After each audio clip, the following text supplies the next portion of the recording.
Saya kembali, kalau saya tanya sama ikhwah dan akhwat, para hadirin, para pemirsa, para muhibbin, muslimin dan muslimat, apa sih arti halal bihalal?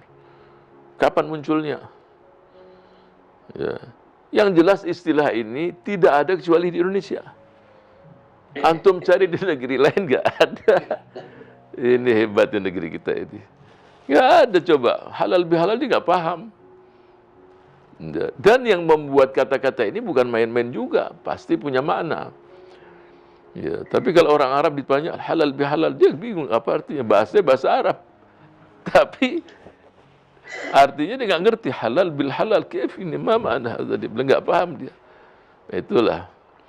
Jadi banyak bahasa-bahasa yang diungkapkan oleh seseorang tapi dzuknya bukan dzuk Arabi. Contoh umpamanya, ada seseorang yang belajar di pesantren, gurunya mengatakan tidak boleh menggunakan bahasa kecuali bahasa Arab. Ya supaya mereka bukan dilarang berbahasa Indonesia, dia nggak ngomong pun setahun dia tetap pintar bahasa Indonesia. Ribut, ada keributan antara anak santri. Si guru datang, dia tanya dengan bahasa Arab, "Madza hadas?" Apa yang terjadi? Ini baru masuk sehari 2 hari. Kalau enggak dia bahasa Arab, dia kena sanksi. Jadi rupanya 2 orang ini anak santri berkelahi. Enggak gampang loh ceritakan bahasa Arab berkelahi. Lantas bayangkan, kalau dia enggak bahasa Arab, dia kena sanksi. Ya Allah, ini baru diajari hadza hadhihi anna.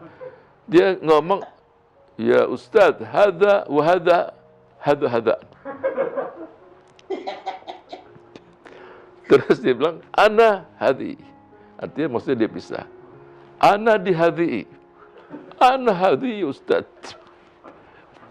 Ustaz. Artinya bahasanya benar bahasa Arab. Tapi orang Arab pasti nggak akan paham. Hadza hadzaan, hadza. Tapi ustaznya pun dia nggak ketawa, dia banggalah walaupun anak ini belum banyak dia bekal mufradat, vocabulary bahasa Arabnya, tapi dia punya keberanian.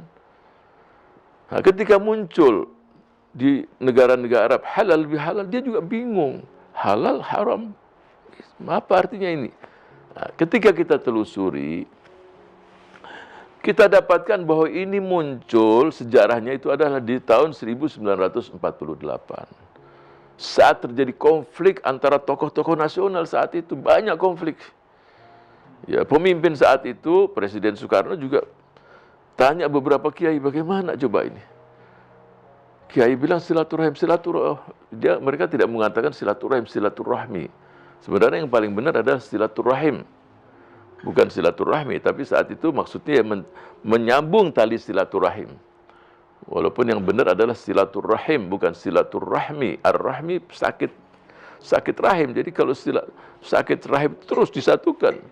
Jadi yang betul adalah silaturahim. Jadi menyambung tali silaturahim. Tapi masih belum setuju pemimpin saat itu. Nah, kemudian Kiai Haji Abdul Wahab Hasbullah, ini salah satu tokoh pendiri NU, yang mendirikan NU tahun 1926 bersama Kiai Hashim Asy'ari, ya, termasuk dia. Ini pernah juga mukim di Mekah.